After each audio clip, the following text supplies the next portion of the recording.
Hello नमस्कार, कसे आहात सर्वजण. सर्वांना सर्वप्रथम श्री स्वामी समर्थ. तुम्हाला आजचा दिवस खूप छान आनंदाचा आणि आरोग्यदायी जाऊ. मी वैशाली आणखी एका नवीन व्हिडिओमध्ये तुमचं खूप खूप स्वागत करते. आजचा वार आहे बुधवार आणि टायमिंग आहे पहाटेचे वाजलेले आहेत 5 आणि मी जराशा बाहेर अशा फेऱ्या मारत आहे. आज थोडीशी हवा सुटलेली होती. हवेमध्ये गारवा नव्हता आणि थंडी फारशी नाही आहे. पार्किंग झाडू मारून घेतलेलं होतं आणि पाणी मारायचं राहिलेलं आहे. त्याआधीच थोडा वेळ मी फेऱ्या मारून घेते. पाणी मारल्यानंतर मग चिखल होऊन जाईल दारामध्ये, मग त्याआधीच म्हणून मी फेऱ्या मारून घेते आणि मग त्यानंतर पाणी मारलं आणि घरामध्ये मग जाता येतं. तर मी दात वगैरे घासलेले आहेत. एक ग्लास असं पाणीसुद्धा घेतलेलं आहे सकाळी आणि मग त्यानंतर बाहेर आलेली आहे. नेहमीप्रमाणे आज उठलेलीच आहे मी 4 सव्वा 4च्या दरम्यान आणि उठल्यानंतर मग आतमध्येच जरा वेळ मी पाणी वगैरे पिते, तोंड हातपाय वगैरे धुते, जरा वेळ बसते आणि मग पुन्हा बाहेर येते. मग बरं वाटतं 4:30 पावणे 5च्या दरम्यान मग बाहेर येऊन मग बाहेरचं आवरते. तर काल ताईंनो व्हिडिओ आलेला नाही. काल थोडा मी आराम केला, त्यामुळे काल व्हिडिओ आलेला नाही. पण आज मी पुन्हा सकाळी उठल्यानंतर व्हिडिओ शूटला सुरुवात केलेली आहे. तर मी आज तुम्हाला एक छान अशी रेसिपी शेअर करणार आहे. पण त्याआधी मला हे सकाळचं बाहेरचं असं आवरून घेते छान असं आणि त्यानंतर मग आपण स्वयंपाकाला आपल्या रोजच्या कामाला रोजच्या रुटीनला मग सुरुवात करणार आहोत. झाडू मारून घेतलेलाच आहे. आता फक्त पाणी मारायचं राहिलेलं आहे. पहिले उंबरट्यापासून सुरुवात. उंबरट्यापासून घेतला स्वच्छ पाण्याने. तिथला कलश होता ते सुद्धा स्वच्छ पाण्याने भरून ठेवला. झाडांना पाणी घातलं आणि आता बाहेरचं जो काय आहे थोडाफार असं बाहेर पाणी मारून घेते आणि बाहेरचे सुद्धा झाडं आहेत त्यांना पण तिथं पाणी जातं. हे काम सकाळी एकदा केलं ना पुन्हा दिवसभर टेन्शन नाही आहे आणि सकाळच्या वेळेमध्ये झाडांना पाणी दिलेलं पण छान राहतं. ते झाडं छान असे फ्रेश राहतात. तर त्यानंतर आंघोळ वगैरे केली आणि लगेच तांब्या भरून घेतला. मोटर चालू करतेच, मग त्याच वेळेला मग मी थोडंसं पाणी देवपूजासाठी काढून ठेवते, कारण की मोटरचं पाणी असतं. बोर आहे ना पार्किंगमध्ये आपल्या, मग ते बोरचं पाणी मोटर वगैरे चालू केलेली असते. मग थोडंसं देवपूजासाठी मी पाणी बाजूला ठेवते. तर आता इथं मी तांब्या वगैरे भरून घेतलेला आहे स्वच्छ पाण्याचा आणि इथं अन्नपूर्णा देवीची म्हणजे आपल्या स्वयंपाकघराची पूजा करून घेतली. काही नाही ताईनं हळदी कुंकू लावते, अक्षदा आणि साखर घेते नैवेद्यासाठी प्रसादासाठी आणि ती ठेवली. अगरबत्ती ओवाळून घेतलं, धूप लावलेला आहे आणि लगेच त्या क्षणी उंबरटा तर सकाळी स्वच्छ पुसून घेतलेलाच असतो, पण पुन्हा एकदा आपलं देवपूजेच्या वेळेस पाणी मारून त्याच्यावरून एक कापड मारून घेते म्हणजे पुसून घेतलेलं आहे. हळदी कुंकू वगैरे लावते. वरच्या बाजूला पावलं असणार लक्ष्मीची पावलं मी लावलेले आहेत, त्याला पण हळदी कुंकू लावते आणि खाली पण असे पट्टे ओढते. तर तिथे घेतली लगेच पूजा करून. उंबरट्याची रांगोळी राहिलेली आहे, पण एकाच हातात एकाच वेळेस आपण सगळ्या खूप साऱ्या गोष्टी घेऊ शकत नाही आहे, म्हणजे रांगोळी पंचपाळ वगैरे. मग आधी पहिलं पूजाचं आटपून घेते आणि नंतर मग रांगोळी काढते. लगेच मी तुळशीची पूजा करायला आलेली आहे. दिवे पहिले मी लावून घेते आणि त्यानंतर मग आपलं पूजा करायला सुरुवात करते. एकाच वेळेस मग सगळी कामं नाही करता येत. देवघरामध्ये दिवा, तुळशीमध्ये दिवा लावते आणि त्यानंतर मग हळदी कुंकू पंचपाळ तांब्या वगैरे भरून घेते. इकडं मुलं आलेले आहेत, त्यांच्या आंघोळ्या वगैरे झालेल्या आहेत. ताईनं यावेळेला दोघांच्याही आंघोळ्या झाल्यात. सात्विक दादांनी तर स्कूलचा ड्रेस घातलेला आहे, तुम्ही बघितलं का.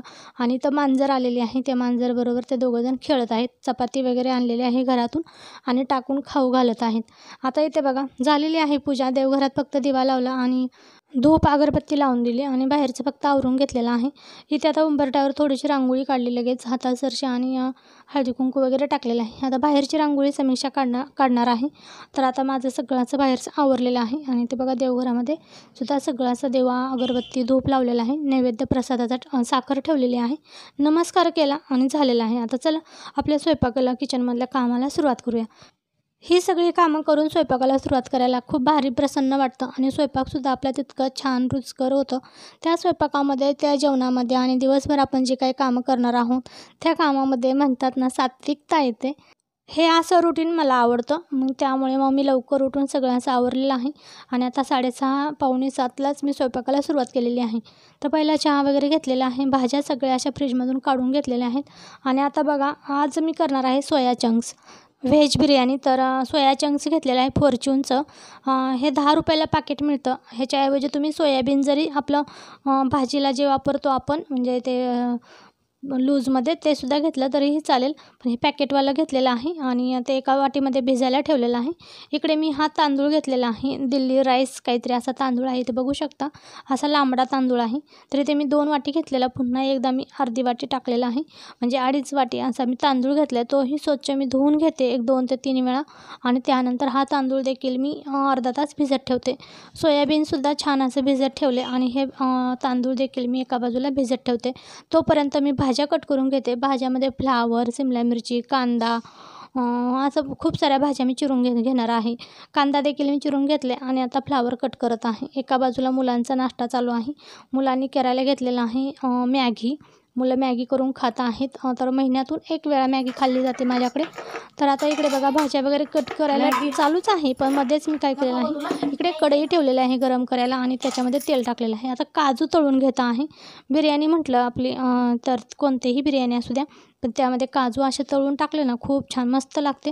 काजू मी अर्धी वाटी अशी घेतलेली होते. ते असे छान असे तेलामध्ये खरपूस भाजून घेतले आणि त्यानंतर कांदा, जेवढा काही कांदा चिरलेला होता त्याच्यातला मी निम्मा कांदा टाकलेला आहे आणि निम्मा कांदा ठेवलेला आहे. निम्मा कांदा मी छान असा कडक तेलामध्ये खरपूस असा भाजून घेते आणि उरलेला कांदा जो होता तो आपल्याला बिर्याणीमध्ये वापरणार आहोत भात करताना. तर आता जे काय भाज्या कट म्हणजे कांदा एका बाजूला भाजतोय तोपर्यंत मी राहिलेल्या भाज्या कट करून घेत आहे. आता घेतलेली आहे शिमला मिरची. आता 2 शिमला मिरच्या घेतलेल्या आहेत आणि मोठे मोठे तुकडे किंवा छोटे तुकडे कसेही करू शकता, पण मला असं वाटतं भाज्यांचे मोठे मोठे तुकडे केलेले छान दिसतात भातामध्ये. आणि भात जो आहे आता जो तांदूळ मी घेतलेला आहे ना तो सुद्धा असा लांबडा आहे, त्यामुळे अशा मोठ्या मोठ्या भाज्या छान दिसतील. आता हा कांदा तोपर्यंत बघा चांगला असा खरपूस भाजलेला आहे कडक असा. आता हा तांदूळ जो आपण भिजत ठेवलेला होता तो आता आपल्याला थोडासा शिजवून घ्यायचा आहे. गरम पाणी करायला ठेवलेलं आहे, त्यामध्ये खडे मसाले टाकलेले आहेत. तेजपत्ता 2 पान टाकलेले आहेत. दालचिनीचा 1 तुकडा टाकलेला आहे आणि हिरवी विलायची टाकलेली आहे 2. ते थोड्याशा फोडून टाकलेल्या आहेत आणि यामध्ये मीठ टाकलेलं आहे. मीठ थोडंसं मी जास्त टाकलेलं आहे.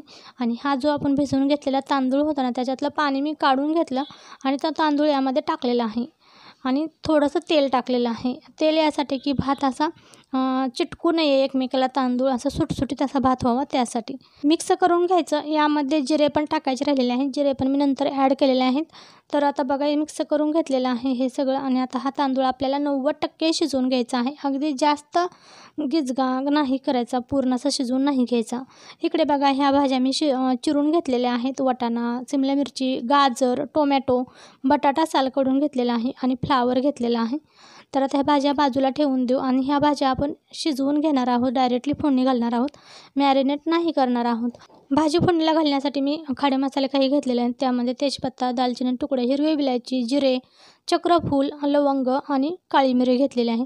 हे सर्व आता तेलामध्ये मी टाकलेलं आहे आणि जे आपण कांदा तळून घेतलेलं तेल होतं तेच तेलामध्ये मी टाकलेलं आहे, तेच तेल वापरलेलं आहे. यामध्ये टाकलेली आहे हिरवी मिरची. हिरवी मिरची छान अशी तेलामध्ये भाजून घ्यायची. कांद्याबरोबर भाजत नाही आहे हिरवी मिरची चांगली अशी, त्यामुळे मी आधीच तेलामध्ये हिरवी मिरची छान अशी पांढरा रंग येईपर्यंत हिरवी मिरची भाजून घेतलेली आहे आणि त्यानंतर कांदा टाकलेला आहे. कांदा भाजतोय तोपर्यंत भात आपण मिक्स करून घेऊया, नाहीतर तो भात आपला जास्त असा शिजून जाईल.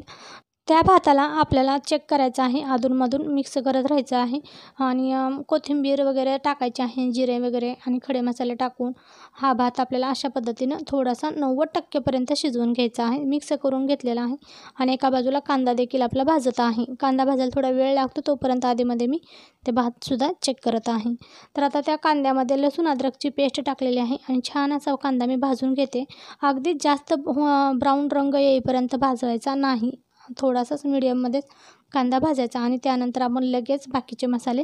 इकडे मी भातामध्ये जिरे टाकून मिक्स करून घेतलं आणि इकडे हे सुद्धा माझं चालू आहे काम. कांदा चांगला थोडासा भाजत आलेला आहे. त्यामध्ये टाकलेला आहे 1 मोठ्या साईजचा टोमॅटो, धुवून घेतलेला आहे स्वच्छ आणि टाकलेला आहे. टोमॅटो टाकल्यानंतर मीठ टाकलेलं आहे. मीठही मी 1.5 चमचे टाकलेलं आहे आणि मिक्स करून घेतलेला आहे. टोमॅटोसुद्धा आपल्याला जास्त गाळ होईपर्यंत नाही शिजवायचा, तोही दिसला पाहिजे भातामध्ये. त्यानंतर मी लगेच पावडर मसाले ॲड केलेले आहेत. त्यामध्ये पहिलं मी टाकलेला आहे गरम मसाला, अर्धा चमचा हळदी पावडर, 1 ते 1.5 चमचा लाल मिरची पावडर, 1.5 चमचा धनिया पावडर, 1 चमचा बिर्याणी मसाला. इथे मी एव्हरेस्टचा बिर्याणी मसाला वापरलेला आहे. हे सगळे मसाले मिक्स करून घेतलेले आहेत आणि त्यानंतर बारीक चिरलेली कोथिंबीर टाकलेली आहे आणि पुदिनाची 2-3 पानं टाकलेली आहेत. पुदिनाने छान असा फ्लेवर येतो. मग तुम्ही कोणतीही बिर्याणी करा, पुदिना अवश्य बिर्याणीमध्ये टाकत जावा. आणि त्यानंतर जे सोया चंक्स आपण भिजत ठेवलेले होते ना, ते मी स्वच्छ असे 2 वेळा धुवून घेतलेले आहे. त्याच्यातलं पाणी घट्ट पिळून काढलेलं आहे आणि ते टाकलेलं आहे. आणि त्यानंतर ज्या तुम्हाला मी भाज्या दाखवलेल्या होत्या त्या पण मी स्वच्छ धुवून घेतलेल्या आहेत आणि त्यामध्ये लगेच मी टाकलेल्या आहेत. एकत्र अशा धुवून घेतल्या आणि एकत्रच एकदम अशा टाकलेल्या आहेत. सोया चंक्स ह्या भाज्या सगळ्याच आपल्याला 3 ते 4 मिनटं आपल्याला असं ह्या मसाल्यामध्ये परतवून घ्यायच्या आहेत. मिक्स करत राहायचं आहे. सगळा मसाला ह्या भाज्यांना लागला पाहिजे इतपत आपल्याला हा मसाला सगळा असा भाज्या मिक्स करत राहायचा आहे. त्यानंतर वरून बारीक चिरलेली थोडीशी कोथिंबीर टाकलेली आहे आणि मिक्स करून घेतलेली आहे. त्यानंतर तोपर्यंत आपला भात हा 90% शिजलेला आहे. तुम्ही इथं बघू शकता छान मस्त शिजलेला आहे. तर मधून बोटावर तुकडा पडत आहे. तर आता हा आपल्याला भात काढून घ्यायचा आहे. तर त्यासाठी मी पुरणाचे चाळण घेतलेले आहे. खाली कढई ठेवलेली आहे आणि त्यावरती हा भात आहे, हे पाणी आहे ते मी नितळवून घेते. आपण भात शिजवताना गरम पाण्यामध्ये तेल टाकलं होतं, त्यामुळे भात एकमेकांना अजिबात चिटकणार नाही आहे. ह्याच्यातले जे काही खडे मसाले टाकलेले होते ते आपण काढून घेऊ. एक एक सगळे असे मी काढून घेतले आणि त्यानंतर ह्या भाज्या बघू शकता तोपर्यंत छान असा फ्राय झालेले आहे, छान मसाला लागलेला आहे. आता ह्या भाज्या आपल्याला शिजवून घ्यायच्या आहेत. अर्धा ग्लास असं पाणी ओतायचं आणि ह्या भाज्या थोड्याशा आपण शिजवून घेऊ. मी अर्धा ग्लास पाणी ओतलं, मिक्स करून घेतलेले आहेत आणि एक ताट ठेवून वरून 5 मिनटं ह्या भाज्या मी शिजवून घेते. ही रेसिपी थोडीशी मोठी आहे, तुम्हाला आवडली तर नक्की ट्राय करा. जशी हॉटेलमध्ये बिर्याणी भेटते त्याच पद्धतीने ही बिर्याणी होते. चवही अगदी भन्नाट, टेस्टही खूप छान मस्त लागते. तर ह्या भाज्या आपल्याला जास्त शिजवून घ्यायच्या नाहीत, अगदीच मऊसूत अशा शिजवायच्या नाही आहेत. बघू शकता अशा पद्धतीने ह्या भाज्या मी शिजवून घेतलेल्या आहेत. अगदीच बटाटा फक्त कट झालेला आहे, अगदीच असा चेंगरलेला नाही आहे किंवा असा चुराव होत नाही आहे सगळ्या भाज्यांचा. मिक्स केला तर जशा आहेत तशा राहिलेल्या आहेत. याच पद्धतीने आपल्याला भाज्या ह्या शिजवून घ्यायच्या आहेत. आता भाज्याही शिजलेल्या आहेत, भातही शिजलेला आहे. आता आपण याला लेअर लावून घेऊयात. त्यासाठी मी पातेले घेतलेले आहेत, म्हणजेच आपण ह्यालाही करणार आहोत, थर लावणार आहोत, थर रचणार आहोत. आणि त्या पद्धतीनं जसे आपण बघा हॉटेलमध्ये एखादी बिर्याणी वगैरे आपण ऑर्डर केली तर कशा पद्धतीने ते आपल्याला एका थाळीमध्ये वाढली जाते, तर त्याच पद्धतीने हे अशा पद्धतीने हे थर लावले जातात. तर आता त्यासाठी मी काय केलेलं आहे, पातेल्याला खाली तुपाचा हात लावलेला आहे, 1 चमचा तूप लावलेला आहे, टाकलेलं आहे आणि ते पसरवून घेतलेलं आहे. त्यातला थोडा भात मी घेतलेला आहे, अगदी तुम्ही बघू शकता, आणि ते मी तळाला टाकलेला आहे. अशा पद्धतीने हा भात सुरुवातीला पहिल्यांदा पसरवून घेतला आणि जी आपण शिजवून घेतलेली भाजी आहे त्याच्यातली निम्मी भाजी त्याच्यावरती टाकणार आहोत. सर्व बाजूने एकसारखी पसरवून घेतली आणि त्यानंतर पुन्हा भाताचा एक थर लावलेला आहे. त्यानंतर जी शिल्लक राहिलेली भाजी होती ती सगळीच आता यावेळेला टाकून द्यायची आहे. 2 थर लावलेले आहेत. आता आपण जे शिल्लक राहिलेला थोडा भात आहे तो याच्यावरती आता टाकायचा आहे. ही भाजी मी सगळ्या बाजूने पसरवून घेतली. भात एकसारखा सगळ्या बाजूने मी पसरवून घेतलेला आहे आणि आता याच्यावरती आपल्याला टाकायचं आहे काजू. जे आपण सुरुवातीला काजू तळून घेतलेले होते ते याच्यावरती टाकलेले आहेत. त्यानंतर खरपूस आणि कडक असा कांदा जे तळून घेतलेला होता तोही त्याच्यावरती टाकलेला आहे. त्यानंतर बारीक चिरलेली कोथिंबीर आणि आपला खायचा कलर पाण्यामध्ये मिक्स करून घेतलेला आहे. त्यातले मी 1 ते 2 चमचे असे सगळ्या बाजूने टाकून घेतलेले आहेत. अशा पद्धतीने सोडायचे आहेत. आणि त्यानंतर पुदिनावरून पानं टाकायचे आहेत. जसे आपल्यावरचे शेंडे असतात ना पुदिनाचे, ते जरी अशा पद्धतीने खोवून टाकले ना भातामध्ये तरीही चालतील. तुम्ही तर बघू शकता मी पानं पण टाकलेले आहेत आणि त्याच्यात जे काही शेंडे आहेत ना ते अशा पद्धतीने भातामध्ये खोचलेले आहेत. त्याचा पुदिन्याचा जो फ्लेवर असतो ना तो खूप छान, खूप मस्त लागतो. तर मस्त भात हा दिसायलासुद्धा लागलेला आहे. शिल्लक राहिलेली जी कोथिंबीर होती तीसुद्धा वरून दिलेली आहे टाकून. आता याला आपल्याला दम द्यायचा आहे. त्यासाठी मी 10 ते 15 मिनटं गॅसवर तवा मी गरम करून ठेवलेला आहे आणि त्याच्यावरती हे पातेलं ठेवलेलं आहे. 10 मिनटं बारीक गॅसवरती हे पातेलं असंच ठेवून द्यायचं आहे. तर झालेली आहे व्हेज बिर्याणी आपली सोया चंक्सची. दम द्यायला ठेवलेली आहे तव्यावरती. बारीक गॅस केलेला आहे आणि ठेवलेली आहे 10 मिनटं. 7:15 वाजलेले आहे. 7:15 वाजेपर्यंत एका तासामध्ये झालेली आहे. 7 वाजता मी बनवायला घेतलेली. भाज्या चिरण्यापासून म्हणजे तयारी केलेली आहे. तुम्ही काय करू शकता, भाज्या संध्याकाळी जरी कट करून ठेवल्या सकाळच्या गडबडीमध्ये ही बिर्याणी तुम्ही बनवू शकता आणि म्हणजे दिवसभर मुलं खातील आणि उरलेली संध्याकाळी पण आपण थोडा लाईट आहार म्हणून खाऊ शकतो. तर आता झालेलं आहे आणि मी काय करते, किचन ओटा आवरून घेते आणि किचन ओटा आवरल्यानंतर मी थोडीशी चपाती भाजी करेन आणि माझं रोजचं रुटीन जे आहे ते मग चालू राहील. कपडे भांडे वगैरे काय असेल आता थोडासा मी आवरून घेते. बस जरा चहा वगैरे झाला आहे, मुलांचा सकाळी थोडाफार नाश्ता देखील झालेला आहे. आता हा सात्विक दादा ही जी बिर्याणी केलेली आहे ती टिफिनला नेईल आणि आज तो 12 वाजताच घरी येणार आहे. आणि तो कुठे जाणार आहेस रे दादा तू? फील्ड विजिट आहे, तर तिकडे जाणार आहे स्टेडियमला कुठेतरी, तर पुण्यातच आहे, तर तिकडे जाणार आहे. आणि 9 वाजता तो इथून म्हणजे 8:30लाच घरून निघेल आणि 9 वाजता शाळेतून त्यांची बस जाणार आहे. तर चला असं जाताना त्यांनी पाण्याची बॉटल, टोपी, त्याचबरोबर थोडासा टिफिन आणि 12-12:30पर्यंत ते घरी येतील. तर चला असं असणार आहे आजचं रुटीन. आणि त्यामुळे ना समीक्षाला सुट्टी आहे. तर आणि आज काहीतरी आहे वाटतं, डॉक्टर बाबासाहेब आंबेडकरांचा दिन काहीतरी आहे, त्यामुळे तिला समीक्षाला सुट्टीचं आहे. तर चला काही मग माझा असंच आजचा व्हिडिओ असणार आहे. ही रेसिपी तुम्हाला दाखवलेली आहे, त्यानंतर तुम्ही ठेवलेली आहे त्याला 10 मिनिटानंतर तुम्हाला ते दाखवणार आहे भाजी बिर्याणी कशा पद्धतीने झाली आहे. तर चला मग आता एवढा पसारा आवडून घेते. साहेब अजून झोपलेले आहेत, आता 8 वाजलेले आहेत. साहेबांना उठवते, आंघोळीला वगैरे जाते. मी आज सकाळपासून किचनमध्येच बिझी असल्यामुळे साहेब बऱ्याच वेळा झोपलेले आहेत. आणि तर असं मुलांच्या आंघोळी वगैरे झाले, सकाळी पटकन असं आवडतं, असं आलाच उठतात मुलं, तुम्ही पाहिलं असेल. तर चला असं आता खूप पसारा झाला आहे, खूप गप्पा मारत बसलो तर माझा पसारा राहिला आवरायचा. मी भात होतोय का नाही मला माहिती नव्हतं. 8 वाजेपर्यंत म्हटलं व्हायला पाहिजे, दादाला टिफिनला नेणं. मी तर राडा घातला आहे आणि नाही झालं तर कसं, असं मग काय द्यायचं परत पोराला, असं मला ते टेन्शन आलेलं. पण झाली एका तासामध्ये, काही टेन्शन नाही. बराचसा वेळ होता माझ्याकडे. 6:30लाच माझी देवपूजा मी फिरे वगैरे लावून झाली. आणि तर त्यानंतर मग मी आवरायला घेतलं. तर चला आवरून घेतलं आता पसारा. एखादी रेसिपी बनवायला घेतली तर ती वेळेत पूर्ण झाली तर ठीक, नाहीतर मग ती जर उशीर झाला, गडबड झालं कामामध्ये, तर त्या रेसिपीचा, त्या पदार्थाचा मग काहीच उपयोग होत नाही. माझं असं म्हणणं होतं, म्हणजे दादा जाईपर्यंत तरी झाली पाहिजे, त्याला टिफिनला नेता येईल, त्याला खायला पण होईल. ते पुढे जाणार, आम्ही पाठीमागे करणार, मग ते पण मला बरोबर वाटत नव्हतं. म्हटलं मग खायलाच कोण नाही आहे, दादासाठी मी एवढं बनवणार आणि मग त्याला काहीतरी मग चिवडा दे, लाडू दे टिफिनला, मग असं झालं असतं, बिस्किट वगैरे दे. पण झालं वेळेत पूर्ण झाली ही रेसिपी. आणि भाज्या मी रात्री कट नाही करून ठेवलेलं ताईनं, मला ते आवडतच नाही आहे भाज्या कटिंग वगैरे करून जास्त असं ठेवणे, खूप वेळ होतो मग. आणि त्यामुळे मी सकाळीच भाज्या कट करू, वाटाणा वगैरे सोलून ठेवलेला होता आणि बाकीच्या भाज्या कट करायच्या राहिलेल्या. किती वेळ लागतो, 10 मिनटं खूप झाले भाज्या कट करायला. काय बाळ, आमचं बाळ आहे हे छोटं छोटं. आंघोळ केली का बाळाने? नाही केली. रडतोय मी बाळ. खाली जायचं दादाकड जाते. तर आता शिव आलेला होता, समीक्षा शिवला घेऊन आलेली होती. तो रडत होता, दादा दीदी असं त्याचं चालू असतं. मग तो अधूनमधून त्याचं येणं जाणं खाली चालूच असतं. मी हा पसारा तोपर्यंत आवरून घेतलेला आहे, गॅस बंद केलेला आहे. आणि रात्री घासलेले जे काय भांडे होते ते मी आता पुसून लावत आहे. भांडे लावून झाले आणि त्यानंतर पायाला थोडाफार खाली कचरा जाणवत होता, म्हणजे लागत होता, तर तोही झाडू मारून घेते. पूर्ण असं घर नाही झाडू मारणार, अजून हे झोपलेले आहेत. आता फक्त किचन वगैरे एवढा असं इथला पुढचा जो स्पेस आहे तोच मी फक्त झाडू मारून घेत आहे. आणि एकच रेसिपी केली, पण सिंक भांड्याने गच भरलेला आहे, कारण की मुलांनी मॅगी पण केलेली होती, माझा चहाही झालेला होता आणि आताची रेसिपी झालेली, त्यामुळे भांडे पडलेले आहेत. आणि हात लावला एखाद्या ग्लासला, एखाद्या वाटीला, डिशला, तर ते पटकन भांडं मला असं परत ठेवू नाही वाटत, ते सिंकला घासायला टाकलेलं आहे. तर आता इकडे बघा, भात आपला इथे दम चांगला असा दिलेला आहे. वरून 1 ते 2 चमचे तूप टाकलेलं आहे आणि छान असा तुपाने सुद्धा फ्लेवर येतो, त्यामुळे तूप टाकलेलं आहे. बघू शकता भाताला खूप छान अशा लेअर आलेल्या आहेत आणि भात असा मोकळा मस्त अशा भाज्या वगैरे, कलर वगैरे खूप छान मस्त झालेला आहे, मस्त दिसायला लागलेला आहे. टेस्टला तर एकच नंबर भात झालेला होता. तुम्ही ही रेसिपी मी तर म्हणेन नक्कीच करून बघा, घरात सगळ्यांना आवडेल. आता हा भात मी एका ताटामध्ये घेऊन तुम्हाला म्हणजे काढून दाखवते.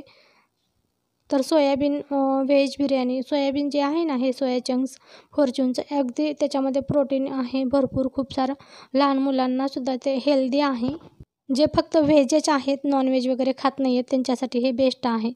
तर आता मी दादासाठी एका ताटामध्ये मी बिर्याणी काढून घेतली आणि त्यानंतर त्याला मी टिफिनला एक डब्यामध्ये, मोठ्या डब्यामध्ये देत आहे. त्याचे मित्र वगैरे आहेत ना, तर खातील सोबत, त्यामुळे मोठा डबा मी दिलेला आहे. आता यांनी सकाळी नाश्ता केलेला होता, तर आता नको म्हटलं, मला टिफिन दिला आहे तर टिफिनच खातो आणि आता नको, आणि थोडंसं खाऊ घातलं आणि म्हटलं खूप छान मस्त झालेलं आहे. सकाळी कधी 7 वाजता त्याने मॅगी खाल्लेली आणि घराच्या बाहेर तो 8:30ला पडणार आणि जाताना त्यांनी थोडं पण नाही खाल्ल्यानं मग मॅगीवर कधी होणार, कसं भागणार. आणि भात त्याला कधी खायला भेटतोय की नाही हेही नाही माहिती. बाहेर शाळेतही नाही आहे, ते बाहेर जाणार आहेत. आणि मग त्यामुळे मग मी त्याला जबरदस्तीने हा भात थोडासा मी खायला लावलेला आहे आणि तो मला ओरडत आहे, रागवत आहे, तू जबरदस्तीने मला खायला लावतेस. तर चला थोडासा भात खाल्ला आणि त्यानंतर तो बाहेर पडलेला आहे, तो निघालेला आहे आता स्कूलमध्ये. तर आता समीक्षाला काल कसलं तरी सर्टिफिकेट आणि एक मेडल मिळालेलं आहे. तर आता तीच तुम्हाला सांगेन ते कशाचं मेडल आहे आणि सर्टिफिकेट काय मिळाले. मेडल बघ कसले मिळाले, कशाचं मिळाले, कलर दाखव, व्यवस्थित दाखव माझ्या ताईंना. हां सांग, व्यवस्थित सांगतो. कलर पंच आहे. हां कोणतं ब्राऊन म्हणजे सिल्वर, गोल्ड, ब्राऊन? ब्राऊन्स. समीक्षाला बघा ताईनं हे बेस्ट परफॉर्मन्स अवॉर्ड 2023-24 मिळालेले, ड्रॉइंग केलेले. आणि हे ब्राऊन्स मिळाले. काही काहींना सिल्वर, गोल्ड आणि ट्रॉफ्या पण मिळाल्यात ना. ज्यांनी कलरिंग मध्ये घेतलं नाहीये, हँडरायटिंग वगैरे थंब कलर मध्ये घेतले त्यांना ट्रॉफी मिळाली. पुढच्या वेळेस मी कलरिंग मध्ये पण घेणार, हँडरायटिंग मध्ये दोन्ही पण मध्ये सगळंच घ्यायचं. ड्रॉइंग, कलरिंग सगळं हँडरायटिंग सगळं घ्यायचं. पुढच्या वेळेस सगळ्यात घेणार आहे. मी ट्रॉफी मिळते तुला.